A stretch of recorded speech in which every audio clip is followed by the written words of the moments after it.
Entrando ao vivo tem disso, né? Vamos lá, Mari, agora sim, em melhores condições de áudio, vamos lá.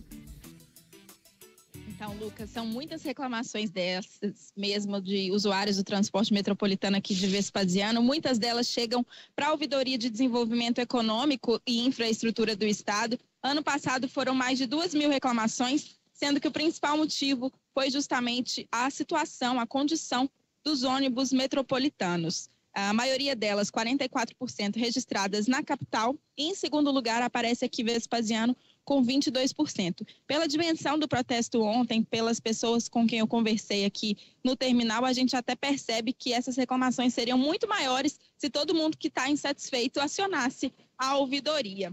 E ontem, né, como você disse, a gente acompanhou ao longo do noticiário, trouxe as atualizações do trânsito destes usuários do transporte que dependem, então, dessas linhas para se deslocar, fazendo essas manifestações, tanto aqui no terminal, Morro Alto, quanto também na MG10, na altura ali da cidade administrativa, impedindo, então, a saída dos ônibus, bloqueando realmente o trânsito, gritando aí, então, por essas melhores condições do transporte público aqui de Vespasiano. Então, hoje, quando eu cheguei, eu conversei com alguns usuários aqui no terminal, vamos ouvir o que eles disseram sobre a condição do transporte por aqui.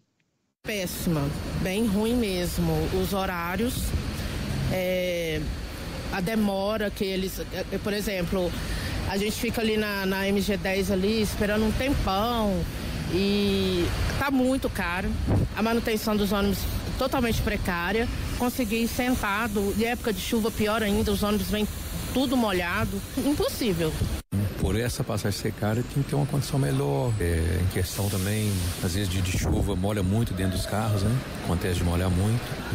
Às vezes perder 3, 4 anos para ir sentado no próximo. Ônibus muito sujo, o ar-condicionado não funciona e vai muito cheio mesmo. Se eu quiser ir sentada, eu tenho que, vamos supor, esperar uns 2, 3 ônibus. Porque é muita gente e o ônibus é uma porcaria. A palavra é essa. E sentada, agora mesmo saiu um, mas eu preferi esperar o outro para mim poder ir sentada.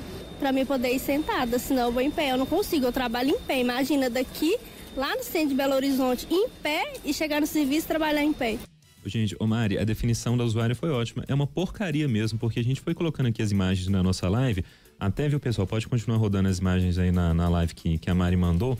Algumas impressionantes, porque tem usuários dentro dos coletivos com a sombrinha aberta, porque parece estar chovendo mais dentro do ônibus do que fora. Então, assim, ônibus que são peneiras, né? Não bastasse a demora do deslocamento, o ônibus lotado, o ônibus caro, você ainda tem que viajar com... Nem só mais de um usuário com sombrinha, com guarda-chuva aberto dentro do ônibus. Fora as estações todas lotadas, abarrotadas também, né, Mari? Sim, e exatamente esse vídeo dos guarda-chuvas abertos dentro do ônibus, ele foi gravado ontem, após a manifestação. Então, olha que ironia, né? Uma das lideranças, inclusive, do movimento, o advogado Edinaldo Soares, ele conversou com a gente, ele que aparece em algumas imagens aí também que a gente rodou com o megafone ontem nessa mobilização. E ele falou um pouco mais sobre a situação do transporte por aqui, sobre as irregularidades que inclusive puderam ser percebidas durante esse protesto ou logo após, como no caso deste vídeo que a gente viu. Vamos ouvir o Edinaldo. Os ônibus que abastecem Vespasiano, eles são verdadeiras sucatas. Para vocês terem ideia, recentemente, mês passado, um ônibus perdeu o eixo com quase 80 pessoas dentro, em tempo dessas pessoas sofrerem um acidente grave. No manifesto, na hora que o ônibus parou, que a população fechou a estação, o ônibus quebrou em frente à portaria. Durante o manifesto, vários ônibus vazando óleo. É um descaso total. Passagem cara. A população não aguenta mais e com isso está se organizando para manifestar, pedir respeito, pedir a garantia de direito de um transporte público de qualidade. Pois é, e sobre essa situação a gente conversa agora com a assistente social, que também é líder comunitária do bairro Santa Clara, aqui de Vespasiano, Adriana Alves Lara, que ela vai falar mais um pouco sobre essa manifestação de ontem. Quem está na live viu também ela bastante engajada ali com o megafone, liderando também, fazendo parte do protesto. E nos comentários, eu comentava com ela, né? Nos comentários que a gente pode perceber nas redes sociais, algumas pessoas criticando a forma com que esse protesto foi feito, já que fechou o terminal aqui, Morro Alto, e também bloqueou a via ali da MG10 próximo à cidade administrativa. Mas a intenção é realmente chamar a atenção, né, das autoridades. Adriana, bom dia. Bom dia, Mariana e todo o público presente. Então, eu também recebi essas críticas, porque falaram que a gente teria que ter outras formas de manifestar, só que nós já fizemos de várias formas, né? A gente acompanha o processo de implementação do MOVE desde 2007, desde quando começou a reinventar, a pensar o modelo de transporte, a gente acompanha. E sempre tivemos muitas críticas, observações e contribuímos para isso. Se a gente não fizer isso, não fizer a manifestação, chegou no ponto, foi a maior manifestação da história desse momento, porque já se passam mais de 15 anos do contrato, são 30 anos de contrato e pouca coisa se fez para poder melhorar a condição do trabalhador. Para se ter uma ideia, aqui em Vespasiano é um reverso. Porque o cidadão sai da linha, vem dos bairros, sai da linha verde, entra e depois ele volta. É uma perca de tempo. O terminal não era para ser aqui, o terminal era para ser na linha verde. E eles, porque a prefeitura na época não quis fazer os acordos necessários de pleitear, de dar como é que a gente pode dizer, de não aceitar que o terminal fosse aqui, que a gente tinha oportunidades para fazer na linha verde, ou poderia ter dado, indenizado com preço justo as famílias que ficavam perto da linha verde, mas a prefeitura, na época, foi omissa diante disso. Então, a manifestação de ontem, ela traz essas dificuldades da relação do ir e vir, que é um atraso para todo mundo. A gente sabe que a intenção foi a melhor na questão da implantação do MOVE, mas a condição do transporte público, a gestão do contrato, a forma de gerenciar o contrato, que não tem fiscalização, elas estão a mês, está livre.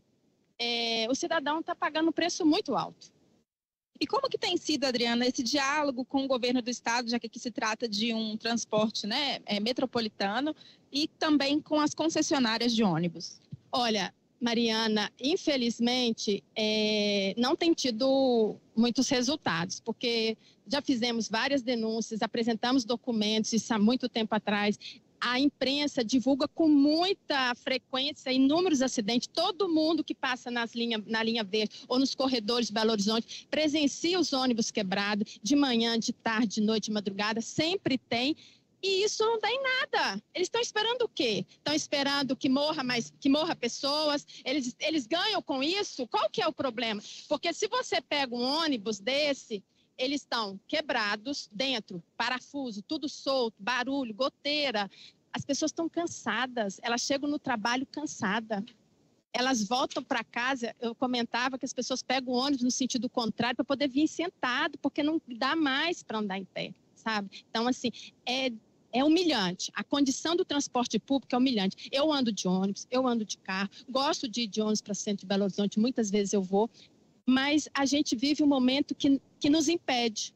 E o trânsito é todo carregado, porque a qualidade do transporte é péssima. E aí eu quero dizer, por exemplo, que as concessionárias, quando a gente fala Saritu, são várias empresas, mas infelizmente a Saritu é o maior grupo de empresa de ônibus de Minas Gerais, é uma das passagens mais caras, está em Minas Gerais em relação aos outros estados. E para se ter uma ideia, gente, todos os carros dessa empresa, desse grupo, é emplacado em Carmésia. Nenhum paga imposto nos outros territórios. E eles alegam que isso é por causa de facilidade de empresa de gerenciar. E nós temos hoje condições imensas de gerenciar pagando imposto no território que ele circula. Nós não recebemos um centavo que eles rodam nos nossos asfaltos, nas estradas. Isso em nenhuma cidade de Minas, da região metropolitana.